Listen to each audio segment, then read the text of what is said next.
사랑하는 초업제교회 성도 여러분, 유튜브 시청자, 구독자 여러분 반갑습니다. 김정빈 목사입니다.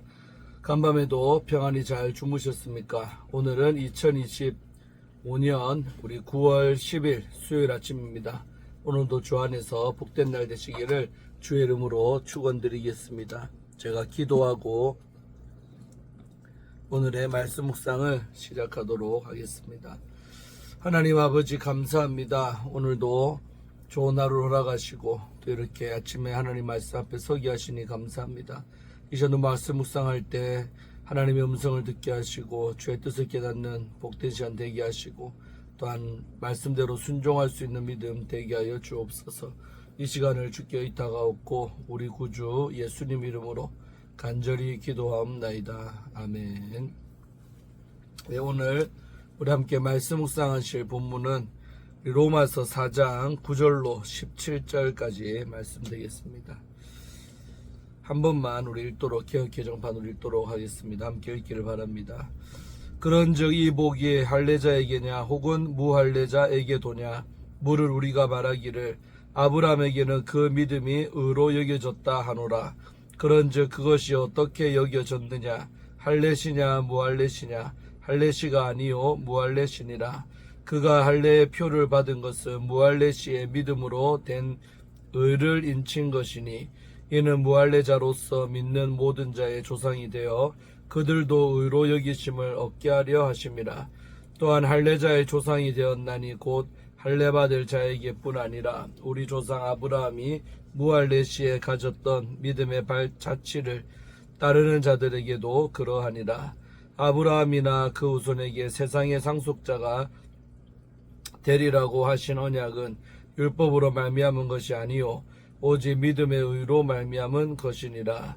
만일 율법에 속한 자들이 상속자이면 믿음은 헛것이 되고 약속은 파기되었느니라. 율법은 진노를 이루게 하나니 율법이 없는 곳에는 범법도 없느니라. 그러므로 상속자가 되는 그것이 은혜에 속하기 위하여 믿음으로 되나니 이는 그 약속을 그 모든 후손에게 굳게 하려 하심이라. 율법에 속한 자에게 뿐만 아니라 아브라함의 믿음에 속한 자에게도 그러하니 아브라함은 우리 모든 사람의 조상이라. 기록된 바 내가 너를 많은 민족의 조상으로 세웠다 하신가 같으니 그가 믿은 바 하나님은 죽은 자를 살리시며 없는 것을 있는 것으로 부르시는 이시니라. 아멘. 오늘도 함께 먼저 본문의 말씀 주의하도록 하겠습니다. 오늘 우리 9절부터 10절의 말씀은 무할례자의 복에 대해서 말하고 있습니다. 9절에서 언급한 우리 헬라어로 마카리모스는 7절에서 언급한 죄가 가려져 셈을 치르지 않는 복을 의미하고 있습니다. 즉 죄를 범했지만 그 죄에 대한 심판을 받지 않아도 되는 복입니다. 문맥에 따르면 그 복은 행위로 말미암은 것이 아니라 믿음으로 누리는 복입니다. 바울은 그 복이 할례자에게만 국한된 것이 아니라고 설명합니다. 그 근거로 창세기 15장 6절을 제시합니다. 아브라함이 할례를 받기 전에 이미 그는 믿음으로 의롭다 하심을 얻었다고 말하고 있습니다. 자, 그 다음에 오늘 11절과 12절 두 절은 무할례자의 조상에 대해서 말하고 있죠. 아브라함은 창세기 15장에서 믿음으로 의를 인정받고 창세기 17장에 이르러 할례를 받습니다. 바울은 이와 같은 아브라함 내러티브를 토대로 그 순서를 제시하고 있습니다. 즉 할례를 받아야 의롭다함을 인정받는 것이 아니며 할례라는 유대인의 외형을 갖추어야 의를 얻는 것이 아닙니다. 2장에서 바울이 이미 언급했듯이 표면적 유대인이 유대인이 아니기에 육체의 할례가 의를 보장해 주지는 않는 것입니다. 오히려 바울은 할례를 믿음으로 의롭게 되었다는 표로 설명하고 있습니다. 즉 바울은 창세기 17장의 할례 언약을 토대로 설명하는 것이 아니라 창세기 12장 15장의 언약을 바탕으로 의를 설명하고 있는 것입니다. 바울 시대의 유대교적 배경을 가진 그리스도인들 중 일부는 이 이방인들 역시 할례를 받게 해야 한다고 생각을 했습니다. 우리 사도행전 15장 1절과 5절에 나오죠. 그러나 바울은 그들과 다른 관점을 보였습니다. 아브라함이 유대인으로 살아가기 전에 이미 믿음으로 의로움을 인정받았다는 것입니다. 따라서 아브라함은 할례자의 조상인 동시에 무할례자의 조상이기도 합니다.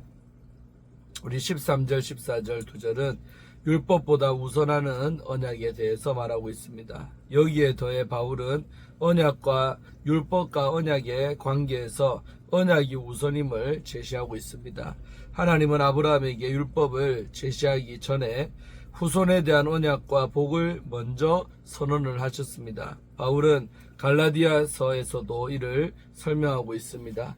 언약보다 430년 뒤에 온 율법이 언약을 앞서거나 무효화할 수가 없는 것입니다. 갈라디아서 3장 17절에 나오죠. 로마서에서도 바울은 아브라함의 후손에게 세상의 상속자가 되리라는 언약은 율법이 오기 전에 주어졌다라고 설명을 하고 있습니다. 따라서 율법을 소유하지 않아 율법과 상관이 없는 이방인들 역시 아브라함 안에서 동일한 믿음으로 아브라함의 후손이 될 수가 있는 것입니다. 상속자의 지위가 율법에 의해 규정이 된다면 언약은 파기되고 아브라함의 믿음은 헛된 것이 되는 것이죠. 우리 15절 한 절 말씀은 율법의 기능입니다. 바울은 여기에서 율법의 기능을 분명하게 제시하고 있습니다. 그것은 죄를 죄되게 하는 것입니다. 이 기능은 바울이 로마서에서 여러 번 반복해 언급하고 있습니다. 우리는 이것을 율법의 무용론으로 오해해서는 안 됩니다. 율법에 대한 바울의 부정적인 진술은 율법의 한계를 지적하는 것입니다. 즉 율법은 사람을 구원하거나 의롭게 만들어주는 것이 아니라는 점입니다. 율법은 심판의 기준으로 작동을 합니다. 이는 우리 1장에서 3장에서 하나님의 법을 가지고 있으면서도 지키지 않는 자들에 대한 하나님의 심판의 경고를 통해 설명한 것입니다.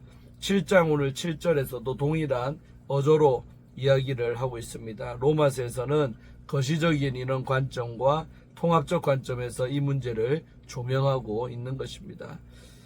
또한 갈라디아에 보낸 서신에도 바울이 진술한 율법에 대한 부정적인 설명은 율법 자체에 대한 것이 아닙니다. 효력이 없는 율법을 마치 효력이 있는 것처럼 강조하고 있는 것에 대한 거부감을 표출하고 있는 것입니다. 오늘 16절, 17절 2절 말씀은 모든 사람의 조상인 아브라함에 대해서 말하고 있습니다. 바울은 4절에서 언급한 은혜와 행위를 한 번 더 개조합니다. 상속자가 되고 자녀와 후손이 되는 것은 하나님의 은혜에 의한 것임을 드러내기 위해 믿음으로 된 것이라고 설명을 하고 있습니다. 즉 일한 자의 대가 혹은 삭수로 상속자와 후손을 결정하는 것이 아니며 육체의 자랑으로 그 지위를 얻는 것이 아닙니다. 하나님의 언약과 부르심으로 가능하며 그것은 아브라함을 부르시고 아브라함이 율법의 행위를 하기 전에 언약을 주신 하나님의 은혜에 기초하고 있는 것입니다. 그리고 아브라함은 은혜의 언약을 믿음으로 받아들여 의로움을 인정받은 것입니다. 바울은 이런 아브라함의 법칙이 모든 사람에게 동일하게 적용된다라고 주장을 하고 있는 겁니다. 율법을 소유하고 율법에 속한 생물학적 후손만이 그 은혜를 누리는 것이 아니라 믿음에 속한 자들이 그 은혜를 동일하게 누린다라고 설명을 합니다. 따라서 아브라함은 유대인의 아버지가 아니라 모든 사람의 아버지라는 것입니다. 이는 동시대 유대인들에게 충격적인 그런 설명이었습니다. 하지만 여기에서 주목할 점은 바울은 이스라엘과 유대인의 특별한 위치를 여전히 존중하고 있다는 것입니다. 즉 이방인이 하나님의 언약에 들어온 시작점을 아브라함으로 규정한 것은 하나님의 선택과 부르심이 첫째는 유대인이었다는 바울의 이해를 보여주고 있습니다. 이를 뒷받침하기 위해 바울은 창세기 17장 5절을 인용합니다. 유대인들은 이를 민족주의적 관점에서 해석하지만 하나님은 이를 확장된 개념으로 설명을 합니다. 특히 바울은 이 구절에서 아브라함에 대한 자신의 해석을 첨언합니다. 그가 믿은 바 하나님은 죽은 자를 살리시며 없는 것을 있는 것으로 부르시는 이시니라. 이것은 창세기의 말씀을 인용한 것이 아니라 아브라함의 이야기에서 바울이 해석하고 판단한 아브라함의 모습입니다.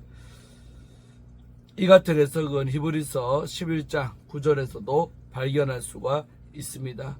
유대인들은 아브라함의 믿음이 하나님의 명령에 대한 순복으로 드러난다라고 이해한 반면 바울은 아브라함의 믿음이 하나님이 죽은 자를 살리시고 없는 것을 있는 것으로 만드실 것에 대한 반응으로 드러났다라고 설명을 합니다. 즉 아브라함의 믿음은 하나님의 행하시는 하나님의 일에 대한 동의와 신뢰로 귀결이 됩니다. 아브라함의 믿음은 하나님이 어떤 분인지를 이해하고 하나님을 온전히 아는 것입니다. 하나님의 신실하심을 신뢰하는 것, 그것이 바로 의로운 믿음입니다. 네, 이렇게 해서 우리 오늘 주에 다 했고요. 함께 묵상하는 말씀 보도록 하겠습니다. 믿음의 조상 우리 아브라함에 대해서 보기로 합니다. 바울은 이제 아브라함의 이야기를 통해 의롭게 되는 길이 율법이나 행위 혹은 특정 민족의 특권에 있지 않음을 다시 강조하고 있습니다.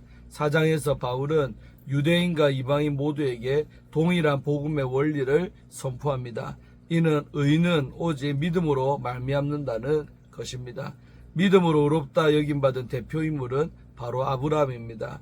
바울은 죄가 가려지는 복, 7절이었죠. 이 복이 할례받은 사람에게만 해당되는지 아니면 할례받지 않은 사람에게도 해당하는지 질문을 하고 있습니다. 9절에서요.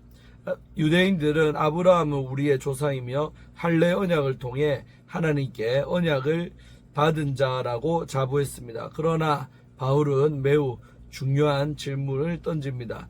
아브라함이 의롭다 하심을 받은 것이 할례시냐 무할례시냐. 우리 10절이었죠. 이에 대한 대답은 분명합니다. 그가 의롭다 하심을 받은 때는 할례 받기 전 곧 무할례 상태였습니다. 창세기 15장 6절에서 아브라함이 여호와를 믿으니 여호와께서 이를 그의 의로 여기시고라고 기록되어 있습니다. 이는 아브라함이 할례를 받기 약 14년 전의 사건입니다. 창세기 17장에서 아브라함이 99세에 할례를 받았을 때 그가 할례 받은 것과 상관없이 이미 하나님은 그를 믿음으로 의롭다 하셨던 것입니다. 할례는 의에 대한 표시일 뿐입니다. 유대 랍비 전통에서는 종종 아브라함이 그의 의로움을 할례로 입증을 했다라고 해석했지만 바울은 그 논리를 정면으로 뒤집고 있는 것입니다. 할례는 의를 얻기 위한 수단이 아니라 이미 주어진 의에 대한 표요 인침일 뿐이라는 것이지요. 헬라어 본문에서 바울은 할례를 세메이온, 표시, 표적이라고 표현하며 더불어 우리 스프라기스의 헬라어인데요. 의의 인침이라고 단어를 사용하고 있습니다. 이 단어는 고대 계약 문서에 인장을 찍는 것을 의미하고 있습니다. 고대 사회에서 소유주는 가족이나 종, 문서 등에 인장을 찍어 자신의 소유임을 증명했습니다. 즉 할례는 구원의 조건이 아니라 이미 이루어진 구원의 표시일 뿐이라는 것입니다. 이러한 아브라함의 믿음은 그를 유대인의 조상일 뿐 아니라 모든 믿는 자의 조상이 되게 합니다. 11절이죠.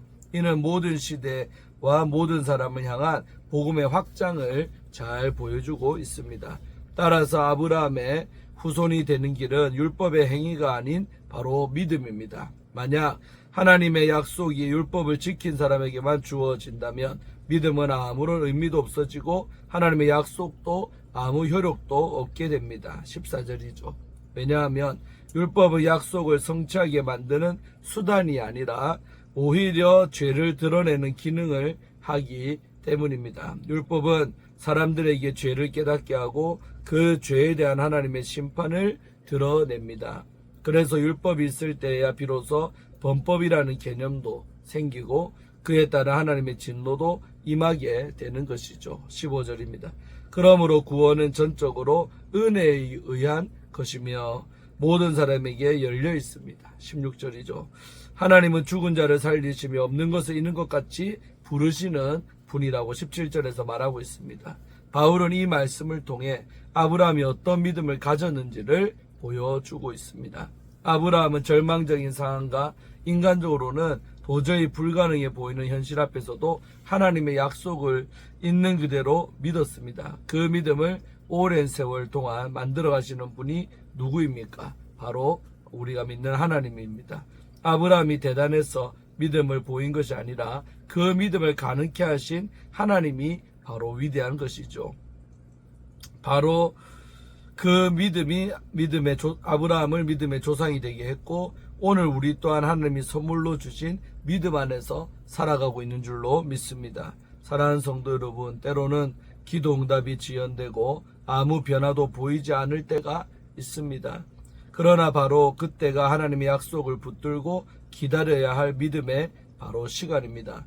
인간관계에서 겪는 갈등 속에서도 보이는 현실보다 보이지 않는 하나님의 말씀을 더욱 신뢰하시기를 바랍니다. 그때 하나님이 영광을 받으시고 또 전능하신 하나님의 일하심을 반드시 경험케 하실 줄로 믿습니다.